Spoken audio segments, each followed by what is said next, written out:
So hello dear students, करते हैं जे advance का 2024 का पेपर होगा। क्वेश्चन कह रहा है a dimensionless quantity is constructed in terms of electronic charge e, permittivity of free space epsilon naught, Planck's constant h and speed of light सी।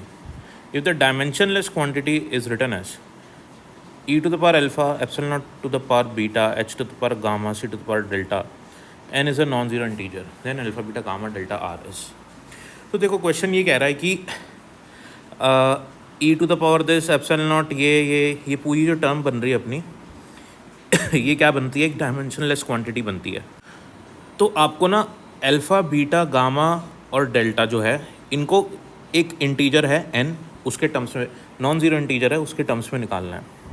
तो सबसे पहले जो चीज़ अपन को गिवन है वो लिखते हैं ना, अपन इतना दिमाग लगाने की ज़रूरत ही नहीं है। तो अपन को ये गिवन है कि ये e to the power alpha epsilon naught to the power beta h to the power gamma और c to the power delta जो है ये डायमेंशनलेस क्वांटिटी बनती है, ठीक है ना। तो मैं इसको m0 L0 T0 के बराबर लिख लेता हूँ, ठीक है। अब इनके इंडिविजुअल डायमेंशनल फार्मूला सब्स्टिट्यूट करता हूँ। तो ई तो चार्ज है अपने पास, ठीक है ना। एक चीज़ आप थोड़ा सा ध्यान रखो यार कि जो मेरे को बच्चे देख रहे हैं उसमें से 90% जो है वो सब्सक्राइब नहीं कर रहे और सिर्फ 10% ही सब्सक्राइब कर रहे हैं, तो प्लीज़ सब्सक्राइब करिए। Let us start the question again. तो अब क्या है कि मुझे एप्सिलॉन नॉट का डायमेंशनल फार्मूला निकालना है। तो मैं कोलम्बिक फोर्स वाले फार्मूले से F = kq² वाले फार्मूले से एप्सिलॉन नॉट का डायमेंशनल फार्मूला निकाल लेता हूँ। तो एप्सिलॉन नॉट बराबर क्या हो जाएगा, q²/4π एप्सिलॉन नॉट r²। तो q चार्ज होता है, चार्ज यानी कि करंट इनटू टाइम। तो करंट के लिए a²t² हो जाएगा, at हो जाएगा, और क्योंकि q² है तो यहाँ पे a²t² आ जाएगा, ठीक है। फोर्स का डायमेंशनल फार्मूला होता है m1L1t-2 और r² का हो जाएगा आपका L², ठीक है। अच्छा, अब अपन इसको ये अपना एप्सिलॉन नॉट का हो गया डायमेंशनल फार्मूला, इसको सॉल्व करते हैं तो L² और L मिलके L³ हो जाएगा अपना। तो ये अपना एप्सिलॉन नॉट का डायमेंशनल फार्मूला बन गया, ठीक है।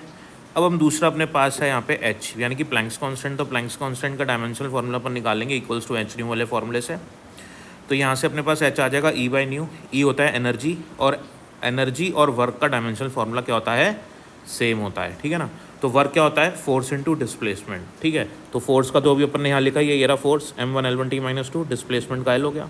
तो ये आपके पास वर्क या एनर्जी का डायमेंशनल फार्मूला आ गया। और ये फ्रीक्वेंसी है, फ्रीक्वेंसी का होता है t-1। तो t-1 जो है ऊपर जाएगा तो ये आपका t+1 बन जाएगा। तो ये जो बना है आपका ये आपका पूरा का पूरा h का डायमेंशनल फार्मूला बन गया, ठीक है ना, प्लैंक्स कांस्टेंट का, राइट। तो c है स्पीड ऑफ लाइट, यानी कि स्पीड कोई भी स्पीड ले लें हम, तो LT-1 इसका आपका हो जाएगा डायमेंशनल फार्मूला, राइट।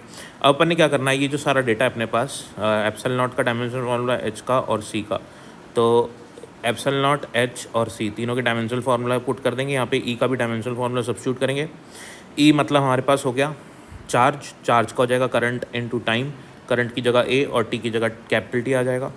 तो at की पावर अल्फ़ा और एप्सिलॉन नॉट की power beta and we are having h की पावर गामा एंड c की पावर डेल्टा, ठीक है। और इसको हम m0 L0 T0 A0 के बराबर कर देंगे क्योंकि ये पूरा का पूरा हमारा डायमेंशन लेस है। आ रही इतनी बात समझ में। अब आगे चलते हैं। अब अपन पहले m को ले लेते हैं। तो m की पावर क्या क्या है, देखो m की पावर यहाँ बीटा आ रहा है तो m ऊपर जाएगा माइनस बीटा हो जाएगा। तो m की पावर अपन लिख लेंगे माइनस बीटा, ये मैंने लिख लिया m की पावर माइनस बीटा। और इधर आ रहा है m की पावर गामा, तो लिख लिया m की पावर गामा माइनस बीटा, और कहीं पे m नहीं है। फिर अपन बात करेंगे l की। तो l की पावर है 3 बीटा और l की पावर है 2 गामा और l की पावर है डेल्टा। तो -3 बीटा यहाँ से ऊपर जाएगा तो -3 बीटा, और यहाँ पे 2 गामा और यहाँ पे डेल्टा, तो ये डेल्टा आ गया। ऐसे ही हम टी के लिए भी लिख लेंगे। तो ये यहाँ पे टी अल्फ़ा, तो टी अल्फ़ा है एक हमारे पास, राइट। तो ये टी अल्फ़ा आ गया। इधर देखेंगे तो ये टी ऊपर जाएगा, ये -2 ऊपर जाएगा तो +2 हो जाएगा, तो टी की पावर 4 हो जाएगा, तो टी की पावर 4 बीटा हो जाएगा, ये 4 बीटा हो गया। और यहाँ से माइनस गामा आ जाएगा, ठीक है। आगे हमारे पास आ जाएगा यहाँ से माइनस डेल्टा। ऐसे ही हम ए के लिए लिखेंगे a की पावर अल्फ़ा, a की पावर 2 बीटा, ठीक है, और कहीं पे a है नहीं। अब ये जो पूरा अपने पास आ रहा है ये भी =0 है, ये भी =0 है, और ये सभी =0 हैं। कंपेयर कर लेंगे LHS और RHS को। तो गामा माइनस बीटा अपने पास 0 हो जाएगा, तो गामा बराबर बीटा आ जाएगा अपने पास एक रिजल्ट, और ये वाला टर्म भी हम 0 के बराबर कर देंगे। तो मैंने यहाँ बीटा की जगह ना गामा ही लिख लिया डायरेक्ट, क्योंकि बीटा गामा के बराबर है या गामा बीटा के बराबर है। तो यहाँ पे मैंने बीटा की जगह डायरेक्ट गामा लिख लिया, गामा का गामा एज इट इज आ गया, और यहाँ डेल्टा का डेल्टा एज इट इज आ गया। इसको सॉल्व करेंगे तो माइनस गामा बराबर आपका आ जाएगा माइनस डेल्टा, यानी कि डेल्टा और आपका गामा जो है वो भी बराबर है। तो गामा डेल्टा बीटा तीनों एक दूसरे के बराबर हो गए, ठीक है।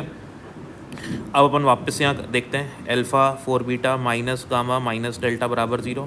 तो अल्फ़ा की जगह अपन क्या लिख सकते हैं, देखो हमने अभी अभी देखा है यहाँ पे, इधर अगर मैं इधर देखूँ तो अल्फ़ा बराबर क्या है -2 बीटा। तो ये अल्फ़ा की जगह मैंने -2 बीटा लिख दिया, 4 बीटा एज इट इज़ आ गया। गामा की जगह मैंने गामा ही लिख दिया, और सॉरी गामा की जगह मैंने यहाँ पे हमको पता है गामा बीटा के बराबर है, तो गामा की जगह मैंने यहाँ पे बीटा लिख दूंगा, तो गामा की जगह बीटा आ जाएगा। डेल्टा की जगह भी बीटा आ जाएगा, क्योंकि डेल्टा बीटा गामा तीनों सेम है, तो यहाँ पे भी बीटा आ जाएगा। तो माइनस बीटा -2 बीटा हो जाएगा।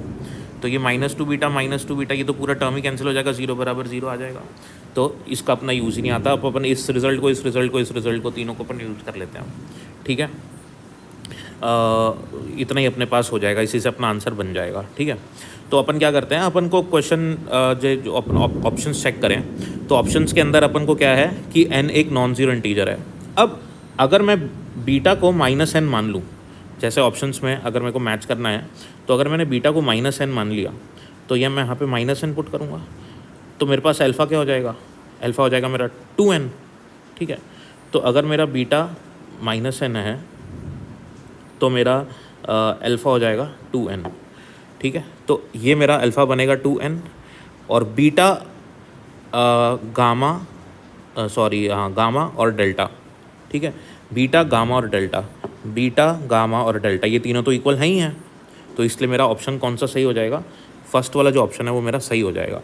क्योंकि अगर हम लोग अल्फ़ा को -2 बीटा मानते हैं, सॉरी अगर हम बीटा को -n मानते हैं, तो मैं -n पुट करूँगा, तो अल्फ़ा मेरा हो जाएगा 2n, तो अल्फ़ा मेरा हो जाएगा 2n के, क्योंकि यहाँ पे ये alpha is corresponding to 2n। बाकी मैंने जो ये अपने पास है गामा डेल्टा है ना, इसको अपन ने ऑलरेडी, और बीटा इसको अपन ने ऑलरेडी -n मान ही रखा है, तो ये बाकी सारे -n है, और जो ये अपना अल्फ़ा है ये 2n के बराबर हो जाएगा। So this is the right explanation for this question. Thank you for watching.